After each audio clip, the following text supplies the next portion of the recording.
welcome to another segment of That's Some Scary.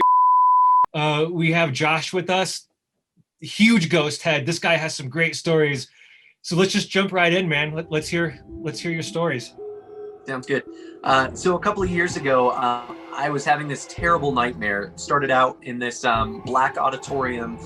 This ballerina was dancing on a stage. And as she was dancing, spotlight came down. It was super dramatic. These 5 black figures just kind of rose up from the ground around her.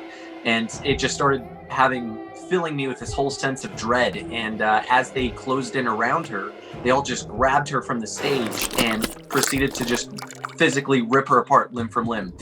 So it was a terrible dream. Woke up like in a panic, sweating everywhere. Went to my bathroom and just turned on the lights, like kind of freaking out, putting water on my face and just trying to like calm myself down and wake up a little bit. Well, after about a minute of just like pulling myself together, I looked over to our bathroom door and there was a woman standing there in a full ballerina outfit, but she had stitches like all over her body, everywhere that these figures had ripped her apart from.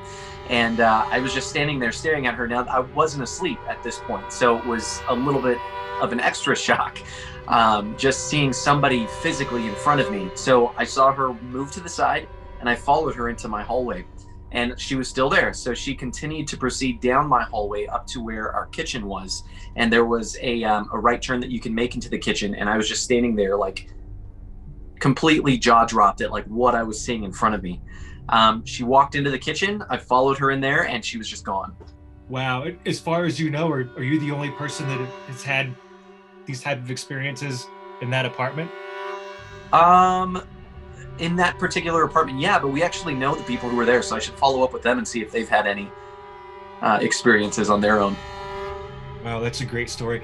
Did the apparition make any noise as she was walking away?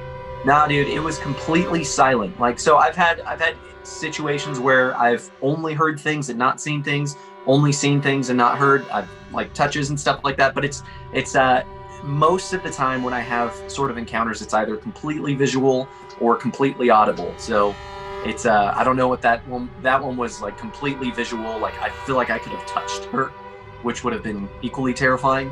But it was very real. I was very awake. There was no dream to be had, but that was one of many in that apartment. That's crazy. That's some scary.